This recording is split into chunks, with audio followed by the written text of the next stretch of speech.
Great morning, beautiful people, all my family that's on the line today. It is a great morning to have what I call a sexy cup of coffee.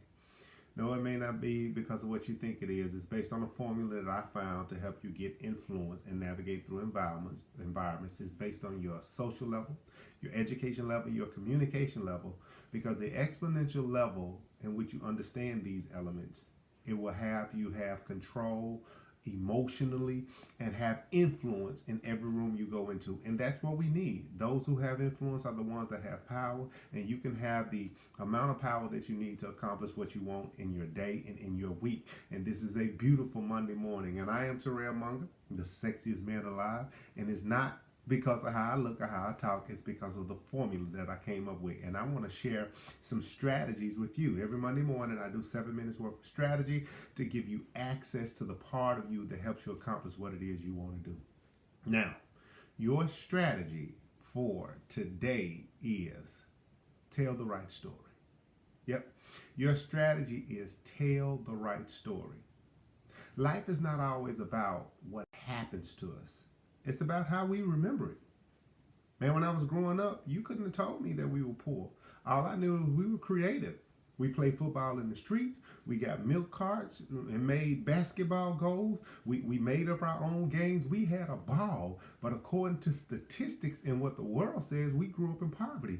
That is not how I saw myself. I saw myself as one with great imagination, someone who was creative. And instead of going into different environments thinking, man, they have things and I don't, I felt like I had an advantage because I had creativity. I could make the most out of the least. And so I didn't need all the access everybody else had. I didn't need all the advantages everybody had, because instead of telling myself I didn't belong there or I didn't deserve to be there because of where I came from, because I didn't have this happy Huxtable home with two parents and all the things you needed, I said I survived. So whatever it is you went through in your life, you just need to say you survived it. If it was a heartbreak, you survived it. If you lost a job, you survived it. If you got passed over or talked about, you survived it. Tell yourself you made it through. And the more you tell yourself that, the stronger you'll become, and your life is going to only be as good as the story that you tell yourself. Make sure you're telling yourself the right story. One of the reasons that this is important is if you think like a victim, you talk like a victim, so people treat you like a victim. Yep. If your conversation is always what people did to you and how you were treated and what you missed out on, people are going to see you as a person that missed out.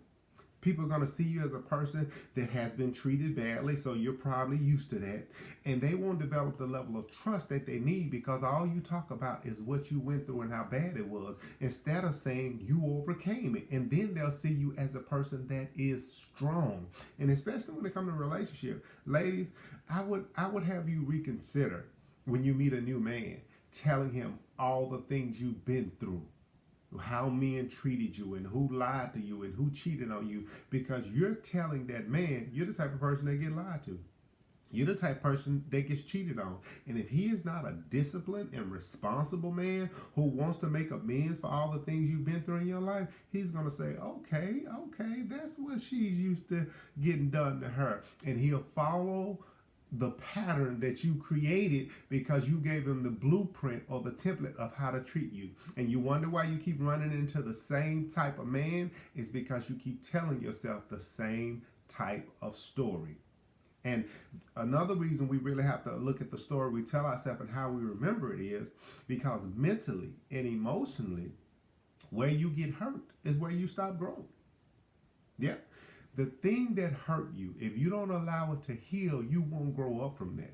That's why you'll see people, they'll go to their high school class reunion, and when they walk into those same people, they feel the same insecurities and same doubt they had when they were in the 11th or 12th grade. You're grown now. You've paid bills. You've gotten jobs. You have kids. You're a different person. But going into that environment, if you never dealt with that hurt of what they said or what happened, you'll turn back into that little child when you go back into that environment. So you got to reconcile in your mind. People acted a certain way. It didn't have anything to do with me. It was what was wrong inside of them. They weren't mean to me because I wasn't a good person. They weren't mean to me because I wasn't cool. They were mean to me because of what was going on inside of them. And I got to let them fight their battle. I'm a different person now, so I have to fight mine. And if you don't deal with the place that you got hurt and reconcile that story in your mind, you won't grow from that point, and everything will be about proving something to somebody or showing somebody that you're worthy when they're probably already thinking you are worthy, and now here you are doing too much because you haven't healed from something that happened a long time ago when you were in high school. Okay, now this is the third and I believe the most important thing. People say you need to forgive and forget. That's difficult because the human mind remembers. I remember stuff that happened when I was a little kid. No one's going to say you're going to forget everything. The deal is change how you see it. Let it turn into strength instead of turning you into a victim. Maybe people did overlook you or treat you wrong when you were a child. You have to charge that to the game and say, whatever they didn't do it to me. They did it to the 11-year-old version of me, because I have to allow myself to be the accomplished person that I am now. I have to see who I want to be in the future so I can start acting like it now, because out of abundance of the heart, the mouth speaks. And if you don't reconcile those things, all that hurt, all that bitterness, all that insecurity will be laced in your languages. And you can't even understand what you're saying because it's you. Have you ever seen somebody who lived in a house that had a certain smell, and everybody that lived in the house couldn't smell it? But you coming in fresh, you're like, man, they don't see what's going on. That's the same way with your language. If you don't reconcile your thoughts, you don't even know why you get treated the way you get treated. It's because what's in your language, what's in your voice, what's in your choice of words. If somebody compliments you and say, hey, you look cute, you say this old thing, that's not you. That's not you. That's something that happened a long time ago, and now you're trying to downplay yourself because you don't want to bring too much attention to yourself. If somebody compliments you, just say thank you and keep going. And the goal is to not get too high when things are going right, so you won't get too low when things are not going right. You got to stay in the middle and say, whatever happened, help me become the person that I am now. I've learned the lessons. I've gotten everything I needed. Now I can create the future that I want. So if you're going to have a decent shot at accomplishing what you want to accomplish, you have to speak the right things to yourself, because you hear you all the time. All your thoughts, they're louder than any compliment or insult anybody can give you. And you have to tell yourself the right story. All right, that's my strategy for today. I am Terrell Munger. You can go to terrellmunger.com. You can even check your sexy score to see how effective you're being in different environments. I encourage you, keep flowing new information into your mind so you can gather the information you need to accomplish what it is you want to accomplish. But I say this every week, and I'm going to say it again. Whatever you do, make it meaningful, make it impactful, make it personal, but above all, make it sexy, because you're going to need that in your life. All right, guys. Love you.